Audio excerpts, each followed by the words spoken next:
The gala room smelled of expensive lilies and stale scotch. My father stood on the illuminated stage, his voice booming into the microphone like a whip. He held up my grandfather's yellowed passbook with 2 fingers. "This passbook is trash," Dad announced, his lip curling in a sneer. He threw away Grandma's gift, dropping the book into a bucket of melting ice and champagne. The crowd erupted in cruel laughter. I walked out, but I went to the bank anyway.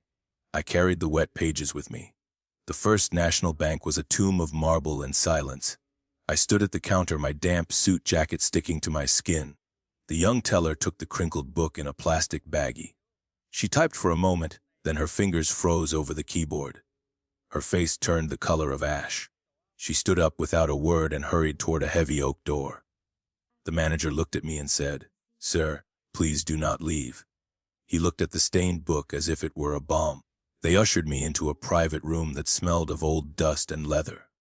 A man in a bespoke suit entered, holding a thick file. He looked at my cheap shoes and then at my face with a strange, haunting reverence. He explained that my grandfather had been a silent partner in tech giants since the 80s. The dividends had compounded in a hidden trust for decades. The current balance sat at $12 million. My father had thrown a fortune into a bucket of ice because of his own pride. I thought of the study back home. When I was 12, my father spilled scotch just to watch me scrub the hardwood. He told me that boys conquer while girls clean, forcing me to learn the art of invisibility. Grandpa Samuel tried to stop him, but my father threatened to lock the old man away in a state home. I learned to hold my breath and wait for the storm to pass. Now the storm had finally changed direction. I realized the passbook was not just money. It was a lethal weapon.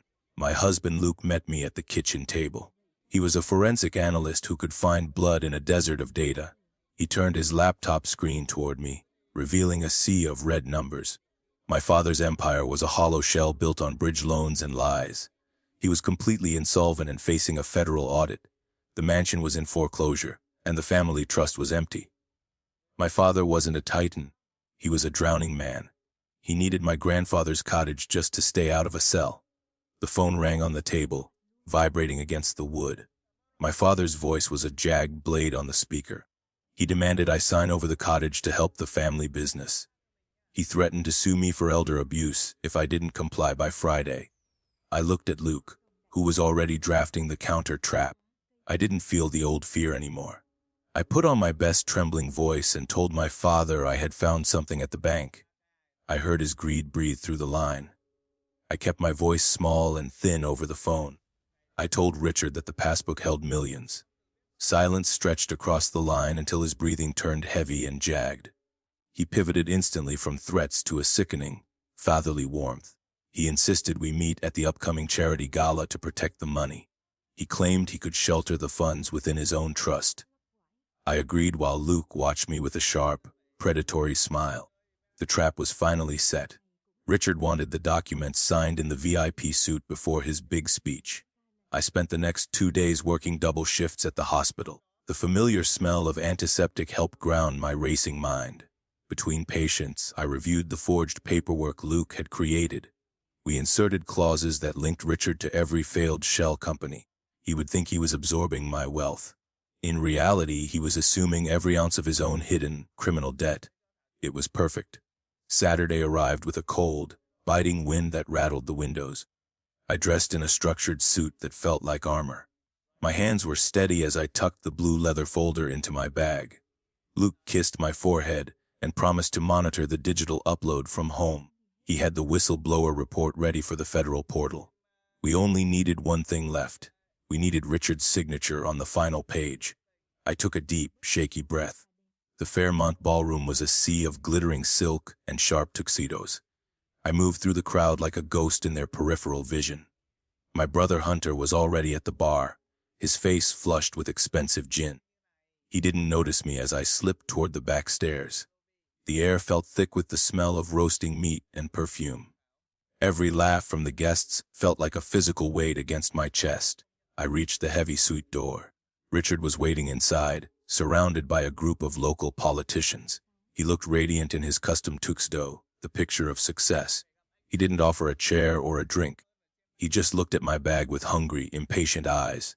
He excused his guests with a dismissive wave of his hand. The door clicked shut, leaving us in a tense, golden silence. He held out his hand for the folder. He didn't even ask how I felt. I handed him the documents and watched his eyes scan for the numbers. He saw the 12 million figure and his hands actually started to shake. He skipped the fine print, just as Luke predicted he would. His arrogance was a blindfold that kept him from seeing the cliff. He pulled out a heavy gold pen and scribbled his name with a flourish. He looked at me then, a cold triumph gleaming in his gaze. I felt a sudden chill. He handed the folder back and told me to find a seat in the back. He headed for the stage to announce his new investment to the city. I stepped into the hallway and snapped a photo of the signed page. I hit send, watching the loading bar finish its climb. My phone buzzed almost instantly with a confirmation code from the IRS. Richard reached the podium and tapped the microphone. The room went silent. Then the screens behind him flickered.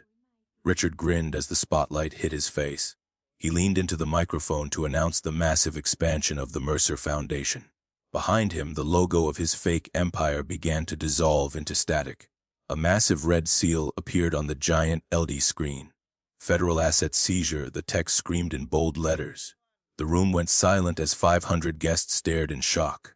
Richard turned around, his face draining of color as he saw the legal case number. The ballroom doors crashed open against the marble walls. A dozen agents in dark windbreakers moved down the center aisle with practiced speed. People scrambled back, knocking over crystal glasses and silver chairs. The lead agent reached the stage and ordered Richard to step away from the podium. My father gripped the wood until his knuckles turned white. He looked at the crowd, still trying to maintain the lie. He looked smaller than I had ever remembered. The agent pulled a pair of steel handcuffs from his belt.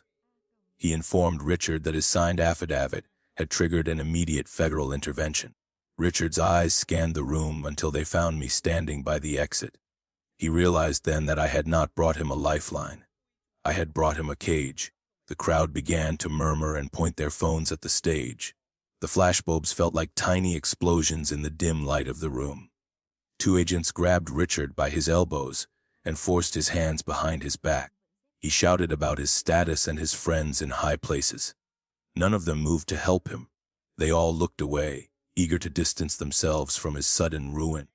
I watched the steel ratchets click shut around his wrists. It was the same sound the bank vault had made. This time, the gold pen had done more damage than any scrub brush ever could. I turned to leave, but a heavy hand slammed against the door frame. My brother Hunter stood there, his eyes bloodshot and wide with rage. He was shaking, a broken glass still gripped in his right hand. He hissed that I had destroyed everything we were supposed to inherit. He didn't care about the fraud or the victims. He only cared about the money that was never really there. He stepped closer, the sharp glass glinting under the hallway lights. Luke appeared from the shadows before Hunter could swing. He caught my brother's wrist in a tight, clinical grip and twisted it hard. There was a sickening pop as the bone gave way under the pressure. The glass shattered on the floor, and Hunter slumped against the wall, sobbing. He wasn't crying from the pain in his arm. He was crying because he was finally irrelevant. The agents moved in to secure the area and clear the remaining guests. I walked past them and out into the cool night air. The city of Boston felt quiet and honest for the first time in years. I checked my phone and saw the final transfer was complete. The 12 million remained in the trust, safely out of the government's reach. I was still a nurse, but the debt of my childhood was paid in full. I looked at the stars and realized I didn't need to hide anymore. The vault was finally empty. The cool night air of Boston felt like a fresh start against my skin. I watched the flashing blue lights fade into the distance as they took my father away. Luke stood beside me, his breathing steady while he watched the empty street. We didn't celebrate or cheer for the ruin we had caused. We simply stood there in the quiet. The weight of 20 years had finally lifted from my shoulders. I felt lighter than I ever had before. 3 weeks passed before I returned to the cottage on the coast. The salt air had already begun to scrub the memory of the gala away. I spent my mornings fixing the porch and clearing the dead ivy from the stone. Richard was denied bail after the investigators found his offshore logs. Hunter was facing his own charges for the assault in the hallway. The Mercer name was a stain that the news was busy cleaning up for good. I sat on the wooden steps and pulled a small lighter from my pocket. I reached into my bag and took out the original yellowed passbook. It was still crinkled and stained with the smell of old champagne. I watched the first flame catch the corner of the damp paper. The names of the tech giants curled into black ash and floated away. I didn't need the physical proof of the wealth anymore. The digital trust was already safe. The money sat in a private account that Richard could never touch. I had decided to let it grow while I kept my job at the hospital. Being a nurse was the only thing that felt real to me now. I enjoyed the simple routine of the shifts and the quiet of the ward. Luke sat down beside me and handed me a cup of hot coffee. He didn't ask about the money or the future. He just watched the tide. We spent the afternoon watching the waves crash against the jagged rocks below. The sun began to dip behind the horizon, painting the sky in deep purples. I realized that family isn't a matter of blood or shared names. It is about who stands with you when the vault finally opens. My grandfather had known this when he set the trust aside for me. He had given me a shield, not just a pile of gold. I felt peaceful. A car pulled into the gravel driveway, breaking the silence of the evening. A woman in a dark suit stepped out and adjusted her glasses. She carried a leather briefcase and walked toward the porch with a somber expression. She introduced herself as a representative from a secondary estate trust I had never heard of. It seemed my grandfather had one more secret buried in the archives. I felt a sudden tightening in my chest as she opened the file. She handed me a single photograph from the bottom of the stack. It showed my grandfather standing with a man who looked exactly like Richard. But the date on the back was 5 years after my father was born. I looked at the image and felt the ground shift beneath my feet. There was another branch of the family that I had never been told about. The war for the Mercer legacy was apparently not over. I looked at the sea. The woman in the dark suit waited for me to speak. I looked at the photograph of the two men standing on a sunny pier. The man beside my grandfather wore a ring with a strange crest. My heart hammered against my ribs as the silence stretched thin. This stranger shared my father's eyes, but not his cruel mouth. I asked the representative who this man was. She didn't blink as she pulled a second document from the folder. The paper was a birth certificate from a hospital in Vermont. It listed Samuel Mercer as the father, but a different woman as the mother. Richard wasn't the only son. My grandfather had maintained an entire parallel life for decades. This other man was an architect who lived in Seattle. He had no idea the Mercer Empire even existed. I felt a wave of nausea. The $12 million trust suddenly felt like a heavy weight in my lap. Luke leaned over to look at the paperwork. He pointed to a clause at the bottom of the trust agreement. The funds were only mine if no other direct heirs surfaced within a year. However, a specific provision allowed for an immediate split if both parties consented. Richard was in jail, but this half-brother was a massive legal problem. If he filed a claim, the entire fortune would be frozen in probate. Everything we had built to protect our peace was at risk. The woman cleared her throat and watched us. She explained that the architect had recently fallen into deep medical debt. He was a good man who had spent his life helping others. My grandfather had intended for us to meet after his death. The representative handed me a letter sealed with blue wax. My grandfather's handwriting was shaky but clear. He wanted me to choose between the money and the family I never knew. I felt the cold grip of a new dilemma. Luke asked if the architect knew about Richard's arrest. The woman shook her head and said he stayed away from the news. He lived a quiet life with his daughter.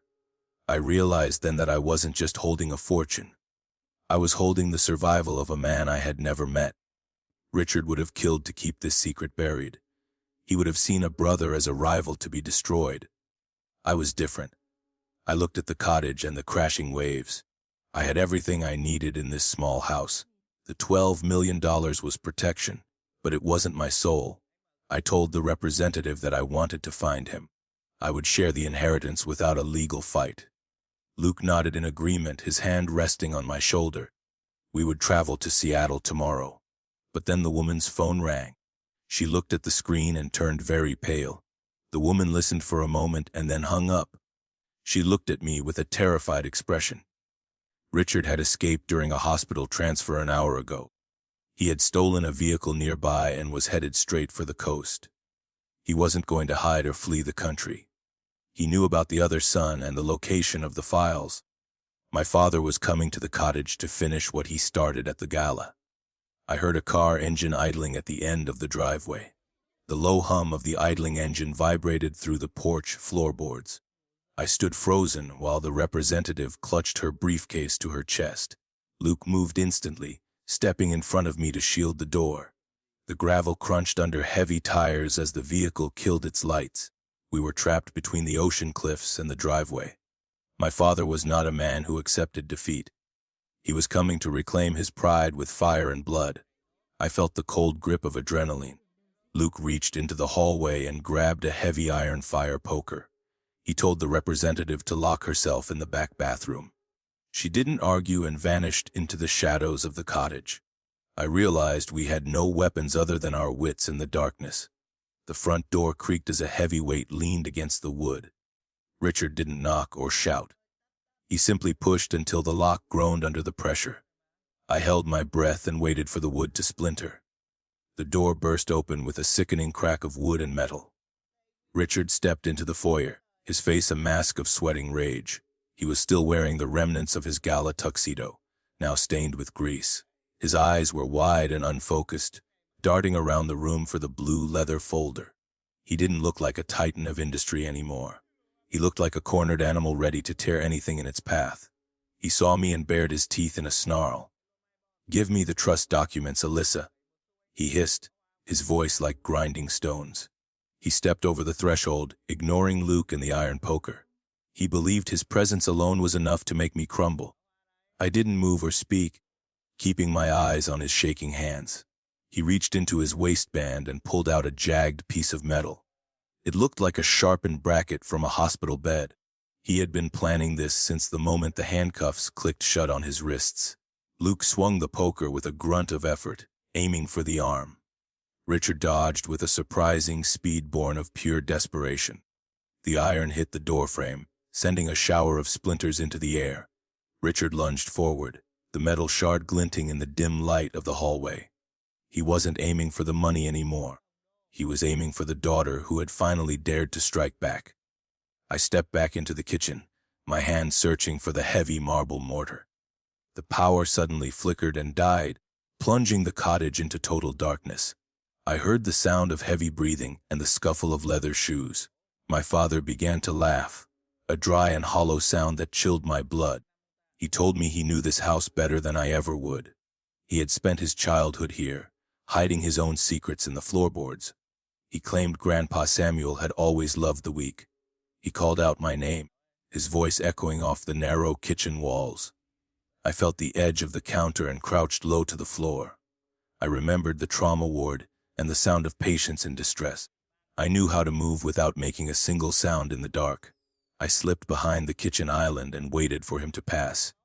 The smell of his expensive cologne and sweat filled the small room. He was inches away, his shadow looming over the granite surface. I gripped the marble mortar and prepared to swing with everything I had left.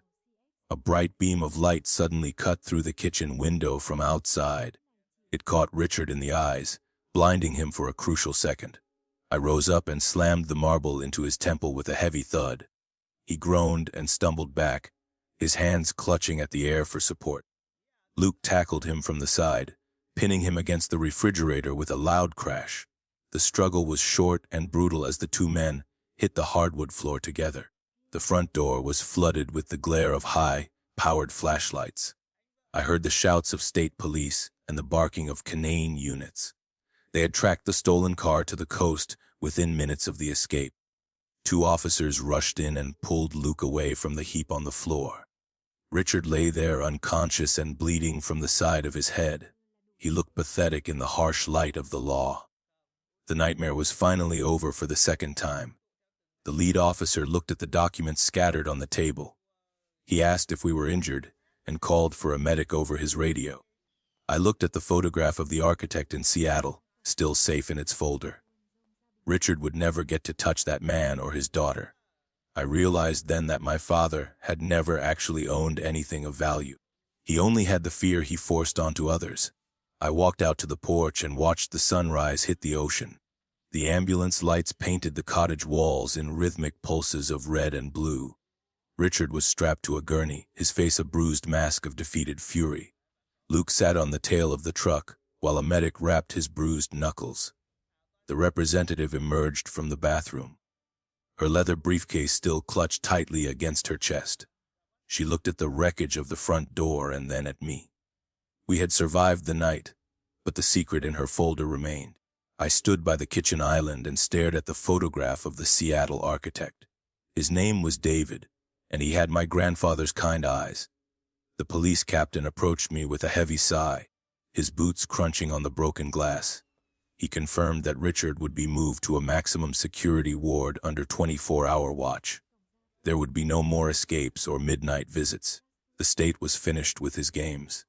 I nodded slowly, but my mind was already 3,000 miles away. The legal representative cleared her throat and stepped closer to the light. She explained that the trust had a final, hidden clause regarding the Seattle branch. If David accepted his share, the remaining funds would be locked in a joint account. We would have to manage the fortune together or lose it all to the state. My grandfather wanted to force a family connection through financial necessity. It was his final, complex move from beyond the grave. I felt a new weight. I looked at Luke, whose face was pale under the harsh fluorescent lights. He asked if we could really trust a man we had never even met. We had spent our lives fighting one predator. We weren't ready to face another one.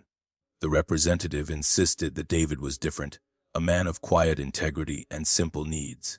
She showed us a list of his charitable donations and his modest home. He was the opposite of the Mercer name. He was the bridge we needed. We flew to Seattle 2 days later, the city shrouded in a thick gray mist. The architect's office was a small, sunlit space filled with wooden models and blueprints.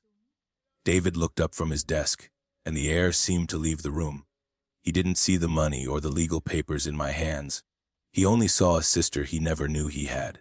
His daughter, a small girl with bright eyes, sat in the corner drawing trees. The conversation was quiet, filled with the long shadows of our shared history. I told him about the passbook and the champagne bucket at the gala. I explained Richard's fall and the rot at the heart of the Mercer Empire. David listened without interruption, his hands folded neatly on the drafting table. He didn't ask about the $12 million or the trust clauses. He asked about our grandfather's final days, and if he had passed away in peace. He walked to a shelf and pulled down a small wooden box.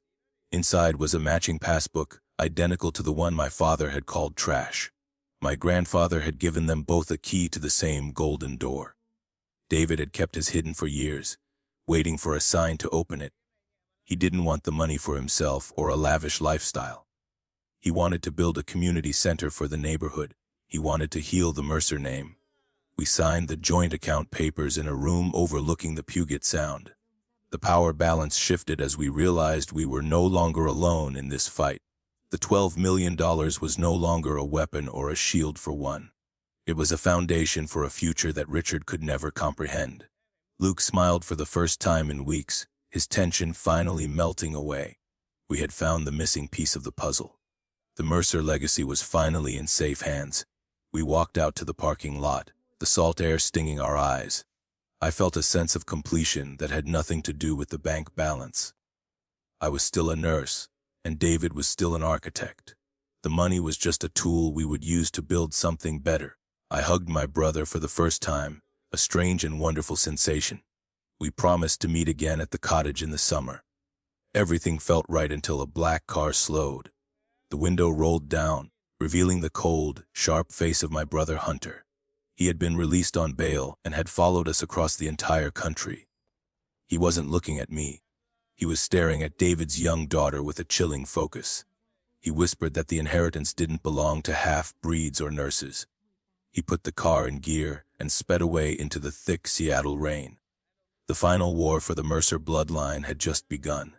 The Seattle rain turned into a freezing drizzle as Hunter's taillights vanished. I grabbed David's arm and pulled him back toward the safety of the office. My brother was a loose cannon, fueled by the same toxic entitlement that destroyed Richard. Luke was already on his phone, calling the local authorities and our security team. We could not stay in this glass building with a predator circling the block. Hunter wanted the money, but he preferred the cruelty. He was a mercer through and through. We retreated to the building's secure basement garage, the concrete walls echoing our footsteps. David's daughter gripped her father's hand, her eyes wide with a silent, heavy fear. I realized then that my secret inheritance had brought a plague upon this innocent family. Luke scanned the dark corners, his hand hovering near his jacket pocket. We reached the SUV just as a shadow moved near the exit ramp. It was a calculated move meant to pin us down. Hunter was not alone in this desperate hunt. Two men in dark coats stepped into the light, their faces obscured by shadows. Hunter emerged from behind them, a silver flask in his trembling hand. He looked pathetic but dangerous, a man with nothing left to lose but his pride. He demanded we sign over the joint account rights immediately. He claimed the Seattle branch was a fraud designed to steal his birthright. The air felt thick with the smell of wet pavement and gasoline. I saw a flash of metal in his belt. The power balance shifted when Luke pulled a small remote from his dash. He had been recording the entire encounter since we left the office. The footage was streaming directly to the federal monitor overseeing Richard's case. Hunter's bail would be revoked the moment he took a single step closer to us, as he was already under a strict restraining order. My brother froze, his face twisting in a mask of impotent rage. He realized his bullying tactics were useless against a digital trail. He was a ghost in a machine he didn't understand. The sirens began to wail in the distance, echoing through the city streets. Hunter spat on the ground and retreated into the darkness of the lower levels. He knew the game was over, but his eyes promised a final, bitter reckoning. We drove David and his daughter to a safe house guarded by professionals. The $12 million was now a fortress around us all. I looked at my hands and saw they were finally still. The legacy of pain was ending here. The next morning, the sun broke through the clouds over the Puget Sound.